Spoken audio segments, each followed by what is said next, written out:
Hello, good thinkers. Welcome to Good Thinking Live. Welcome to the show where each week we take a little bit of time away from all the time that we are told what to think so that we can luxuriate and devote a little bit of time to thinking about our thinking in order to improve how we think. So, welcome if you are here and you are regular, you know the drill. And if you're new, regardless, everyone, let us know who you are and where you're from. Because the beauty of this Good Thinking Show is that you really get perspectives from people from all over the world. We're all participating in this experiment, this idea of taking 30 minutes of time set aside each week to devoting to thinking about our thinking. And so, welcome. I'm going to welcome one of the great good thinkers, Abdurrachid. Welcome, welcome, welcome. Let everyone know where you're from. That's the fun thing too. Very good thinker in the show right now, and we'll look for his insights because it's going to be a good one. This is one of my favorite topics. The thing we're discussing today is one of my favorite topics because a lot of the biases and fallacies are really hard to overcome. I mean, just an awareness that they're there isn't usually enough.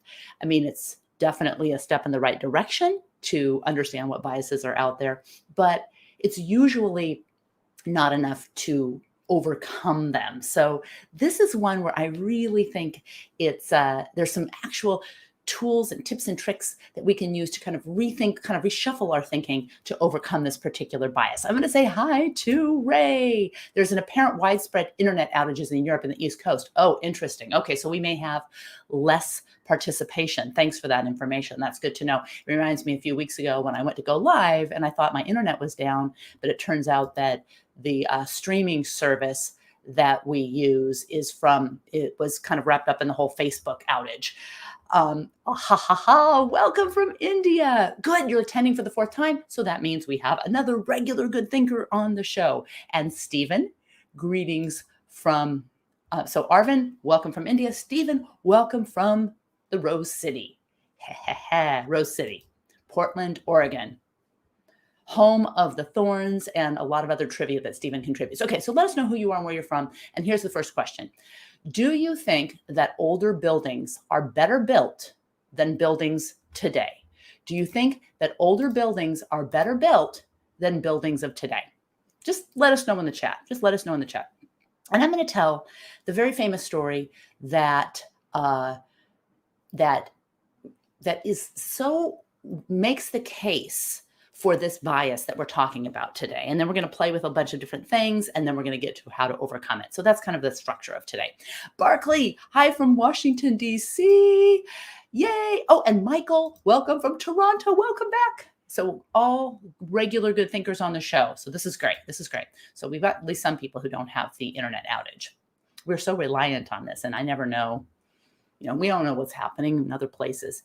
All right, so this is the most famous story that really gives you an idea of what this bias looks like. So going back to World War II, there was a cabal of very famous mathematicians that were all pulled together in an apartment on Central Park to try to figure out how to have a better survival rate. How these planes that were going over enemy territory that kept getting shot down. They were trying to figure out how we can prevent so many planes from getting shot down. And so this cabal of mathematicians, these generals, had decided the planes need more armor.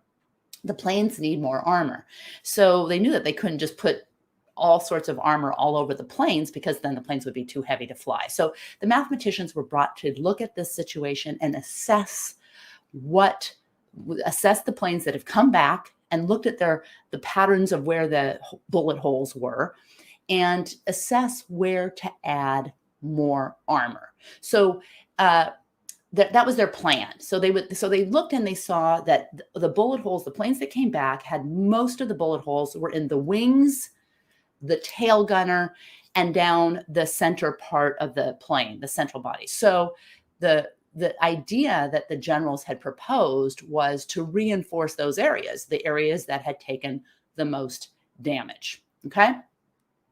So And some of you might know this story. Some of you might not. I knew it and I forget it. And what is wrong with this logic? What is wrong with the logic of reinforcing the planes that came back, reinforcing where they took the most damage? Why would that not be the most logical solution to make sure that there was more, that we had a higher rate of survivability? Why would that be illogical? Anyone? Anyone? All right. So while you guys are thinking, okay, so Ray will tune in next week. Video is okay. Sorry, we've got, but you can also tune in after. If you're not tuning in live, you can tune in later and put your comments, and we see all the comments. Okay, yeah, I do know that they are relative. Some of them still exist now. Exactly. So Abdurrashid kind of hinted about the buildings. We're going to get to the buildings. Aha, LinkedIn user. The plane came back. The plane came back. That's a little hint. What's wrong with the logic? The planes that they were looking at were the planes that survived. So this mathematician,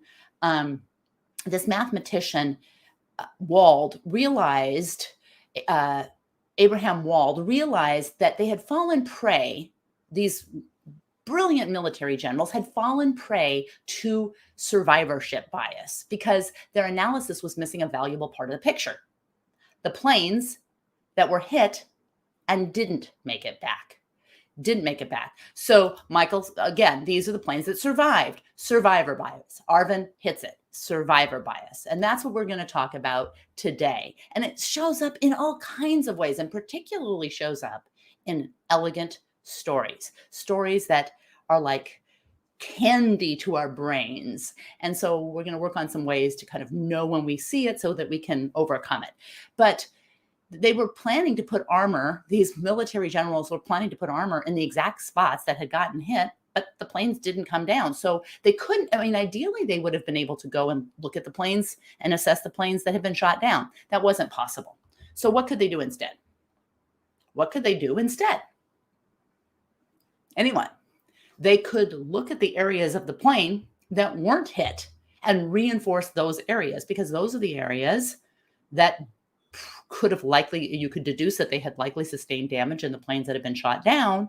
And that's why they weren't seeing those planes with bullet holes in other areas. And that turned out to be a massively useful solution, but also a massively useful lesson to all of us looking at survivorship bias, because survivorship bias describes how we focus on what we can see, the winners, like the buildings that have survived time, or the people that survive a bad diagnosis, or the entrepreneurs that are wildly successful. And we ignore what we can't see. The losers, like the buildings that no longer are standing, or the failed entrepreneurs, or the people who succumb to the disease. And I mean, not like losers in a judgment sense, but the people who've lost out on the opportunities that the winners have seemed to be able to somehow survive. And it seriously distorts our ability to calculate the odds of something happening. We get this warped sense of reality when we base our understanding only on the experiences of those who live to tell the story. That's where the pirates saying, "Dead man tell no tales." Dead man tell no tales. That's kind of a tongue twister. Dead men tell no tales. But if they did, we would get a much clearer picture of reality. And once you're familiar with this survivorship bias, you can start spotting it everywhere. Like the gym that you go to, or the gym you sign up for, the gym you're considering joining might show all these really healthy, buff people who all you have to do is sign up for this gym, but they don't show all the people who signed up and just debited their credit card every month or paid their fees every month. And, that was all that happened. So we only see the successes, the survivors. And when we do see failures, we see a very certain kind of failure, which also can be give us a distorted picture of reality. And we'll get to that in a minute. Okay, so here's the next question. What's the most dangerous type of shark to humans? Which type of sharks kill the most people? And you can't really Google it. So this is just kind of your intuition, your idea. Who can tell me what type of shark you think kills the most people? Anyone. So while you're thinking that, I want to mention that shark attack victims rarely correctly identify the shark that attacks them, because in the moment, it's very difficult to tell like a white-tipped shark from a great white shark, from a bull shark to, you're in the moment. If you're attacked by a shark, I'm sure you're not spending your time thinking about what type of shark. So there is that distorted reporting. There's distorted reporting in all kinds of survivor situations. And a lot of sharks look scary. Okay, so Michael says hammerhead shark. Hammerhead shark. Good enough guess. But this is an example that it makes it difficult. Oh, okay, this is hilarious. Loan sharks. Okay, that gets loan sharks destroy the most. That is, come on now. That gets rubber chickens for loan sharks. Loan sharks destroy probably the most human lives. White shark. Larita says that they also contain materials which are harmful and less energy efficient. Hi from the UK. So what were we saying here? Let's see. Sharks that have sharp teeth. That's good. That's good. These answers. These are really, really good rubber chicken answers, because some of them are hilarious, and I appreciate that. We need that first thing in the week. Aha. Okay. So there is some data, and it's questionable because we don't always see who gets munched by a shark and does not survive.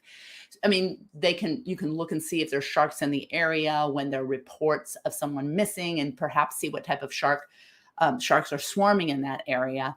But according to some research, the fatality rate of attacks look like the tiger shark is reportedly the most common human fatality, the shark that eats humans the most. And the great white shark is closer to 16%, because a lot of people, first of all, great white sharks come closer to the shore for a number of reasons. And also there's the movie about the great white shark.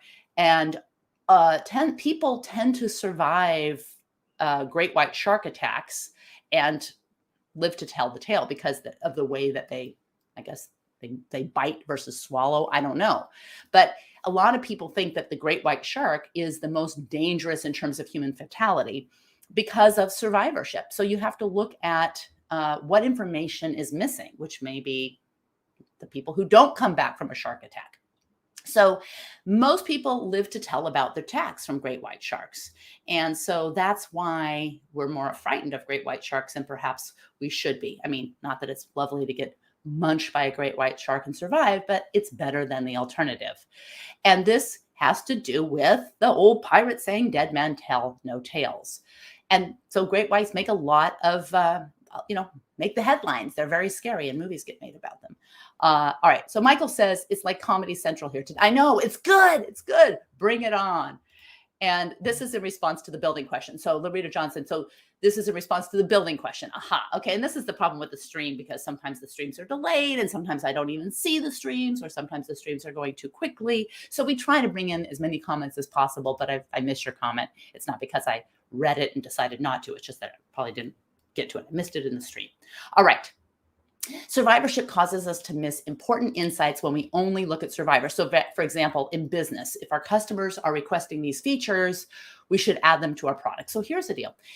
If you're trying to grow your customer base and your customers are asking for specific features, what might be misleading if you say, okay, these are features we should be including? Our customers love these features. They're telling us these features. What could be misleading? Anyone? See, there'll be a little delay, but then I think there's like a 10-second delay even with LinkedIn versus YouTube. But let us know in the chat what could be misleading. Well, what could be misleading is, what about the features that potential customers don't want?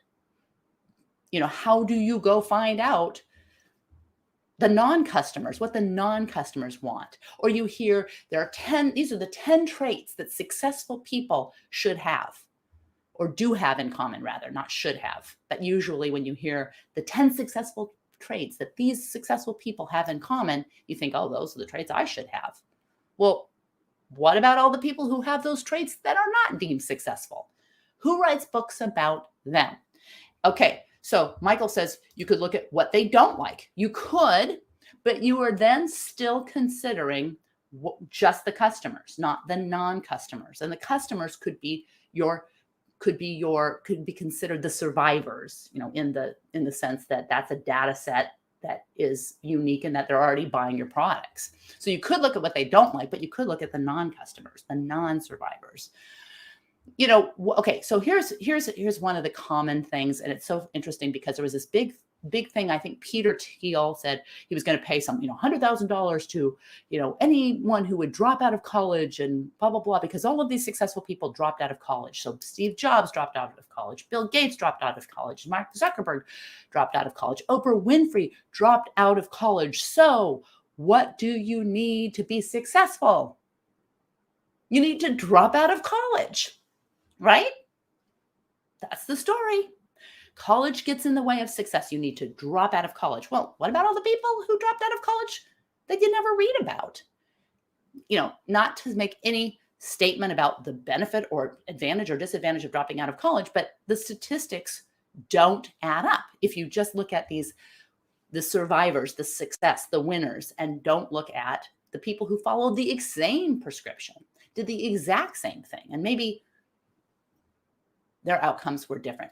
And the thing I like about Daniel Kahneman, he talks about when you see an incredible outcome from a horrible decision, what do you think about that decision in hindsight?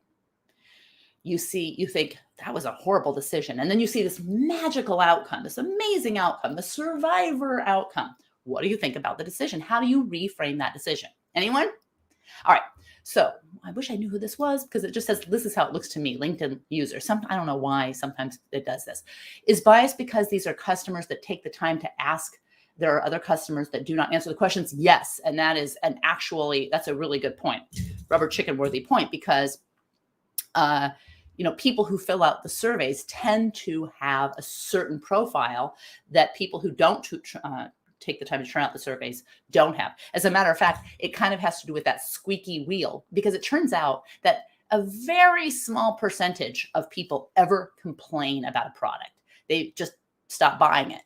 They don't take the time to call and complain or write a negative review or tweet out something, unless it's just something catastrophic, something really bad happened. Most people just go, screw it, I don't really like the product, and they move on. So when you look at reviews, you're actually looking at a skewed sample. And some of that has to do with survivor bias.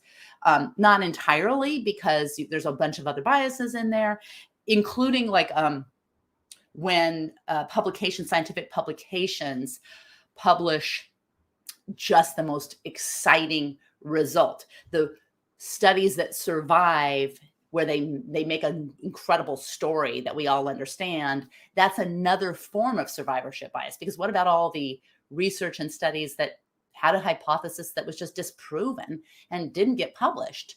So these are some things that you can think about as you're reading about these books about how to be an achiever, how to be successful. Just follow these 5 things these 10 successful people have said. Or you look at these buildings and you say, wow, they just don't make these buildings the way they used to. Well, they might not make the buildings the way they used to, but what about all the buildings that are long gone that were built the same way? And maybe they just weren't in the line of a hurricane, or they just didn't fall under, a bomb wasn't dropped on those buildings.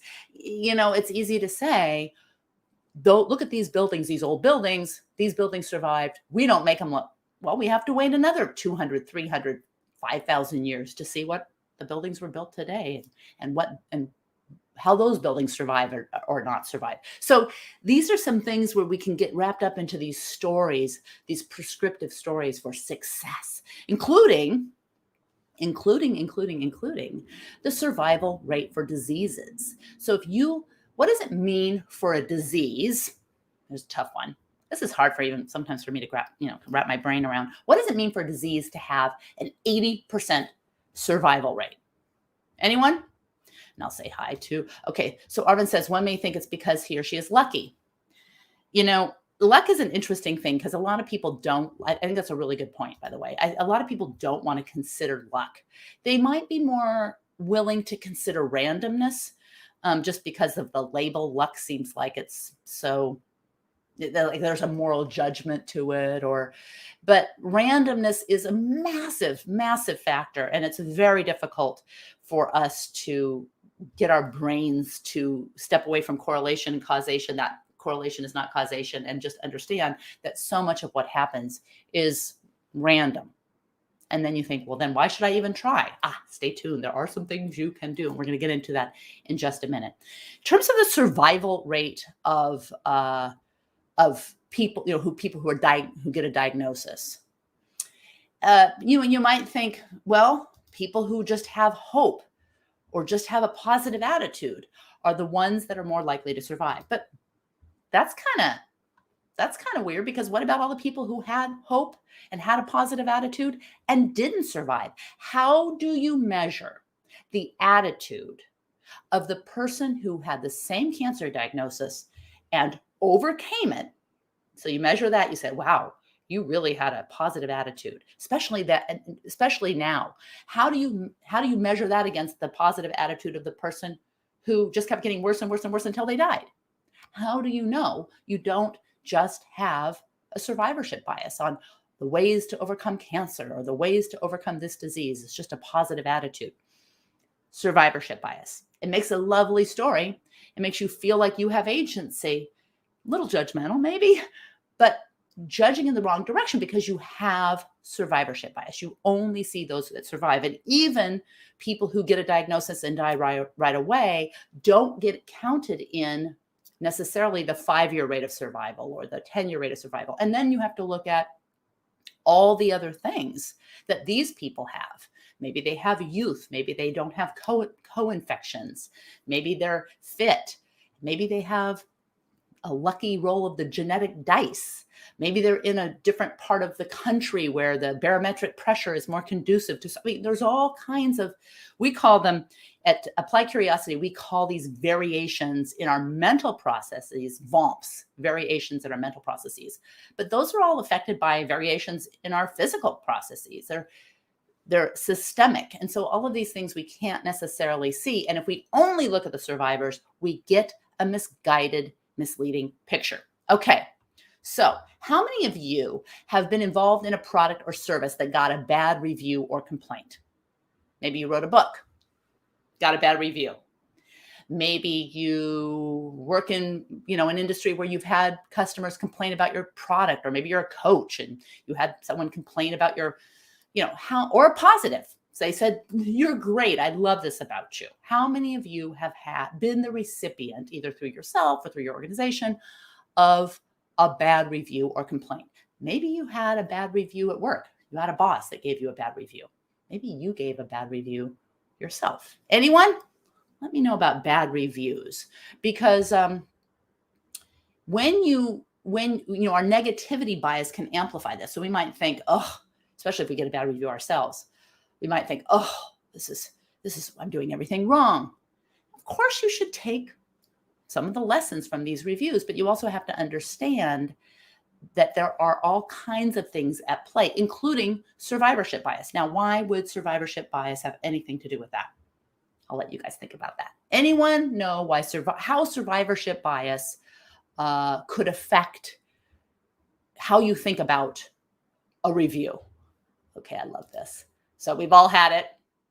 How dare someone call you obdurate? How dare someone call you? I'd be like, okay, well, what does that even mean? Right? So how do bad reviews, especially when amplified by negativity bias, where we definitely glom on to things that are negative more than positive, they resonate more. How could that relate to survivorship bias? I'm going to let you figure that out.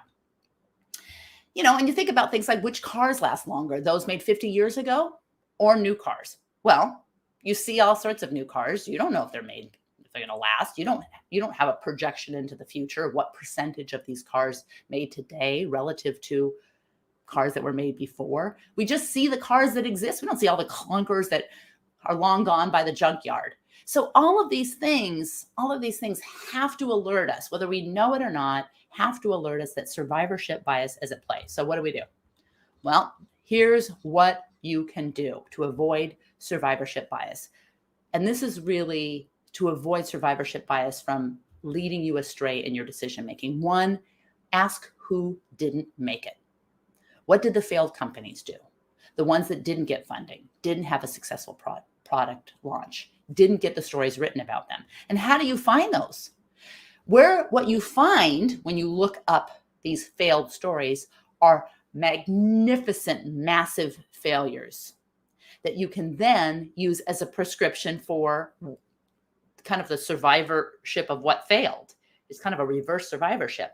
But what you don't see are the companies, the entrepreneurs that pretty much followed the same prescription that you're reading in Inc. magazine. They followed these 5 or 10 things, but their outcome was different. So how do you find those? Just know that they are there. If you see the stories written about these massive failures, you could also begin to think that failure was more common, or the reasons that they failed, those are kind of the same kind of thing, reverse survivorship. But what about the ones that no one wrote about? How do you go about finding those? Well, first step is to know that they're there. So you look at these floundering companies, and you'll be able to correctly identify the qualities that separate success from failures. And this is where you can get into too prescriptive, like, okay, all I do is this will be the outcome. If I don't do this, if I don't persevere, if I quit too soon, well, then there's the opportunity cost and all of these things. Know that what you see is never all that there is. So go looking for what you don't see. Beware of confusing correlation with causation. Dropping out of college does not cause success. Now, there may be an opportunity cost with college that you need to assess. I've been in college for 2 years. I'm not going to go do this take advantage of this company because I don't want to lose those 2 years. Well, that's a sunk cost. So understanding correlation is not causation doesn't mean you just ignore things like opportunity costs. It just means that our thinking has got to be better, deeper, not just surface. And that's what we're trying to do, is how to think beneath the surface, how to think about our thinking. Okay, so this says, let's get a couple of comments in here before we get to the last things. Because we are thinking only of the people who gave negative reviews and ignoring and not considering other people who didn't give any reviews or gave good reviews. Right. What about all the people, the vast majority, some studies say 90% of the people who don't like your products are just going to drop away, not going to tell you. What about all those people? How do you go find out about those people? Well, the first step is knowing they exist. And JC says, hedonic tone is the main driver behind most decision-making processes and overrides benefit cost analysis. Yeah. And the affect heuristic, feelings of like and dislike, all kinds of different labels for the same thing. The way I feel about it. I feel that if all of these people just persevered because they dropped out of college. Beware of memorable stories. They can skew our perception of how easy or hard something may be. But we like memorable stories and we remember them. But know that there are things in these memorable stories that may be leading us astray. Compare stories with morals that provide prescriptions for success with examples of failure that followed the same prescriptions. So if you have the moral of the story is da da da da, and then this will happen, go find stories with the same moral where the opposite happened, or consider the fact that they exist. And you might just not have access to knowing about them. Instead of focusing on your unhappy or squeaky wheel customers, look at the behaviors of your happiest customers, the ones that don't complain. And if you're looking to acquire new customers, beware of just using data from existing customers as a stand-in for what new customers might want or not want.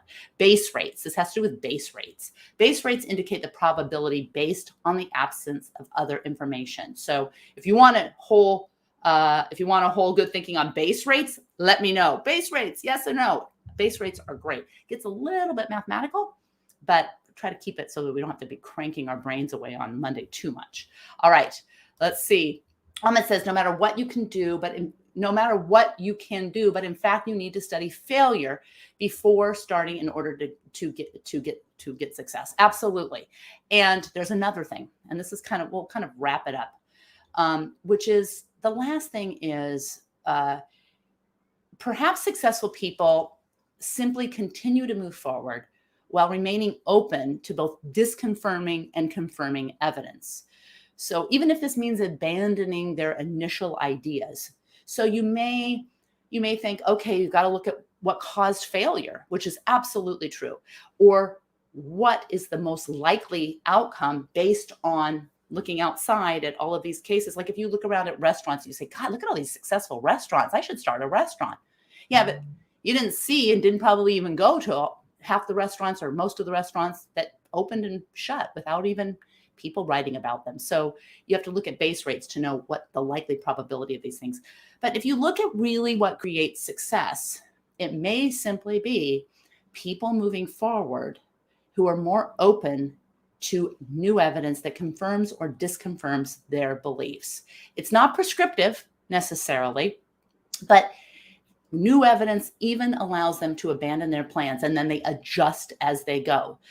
The best you can probably hope for, which is pretty darn good, is to steel yourself toward the positive side of randomness. And that means you need to be open to changing your mind.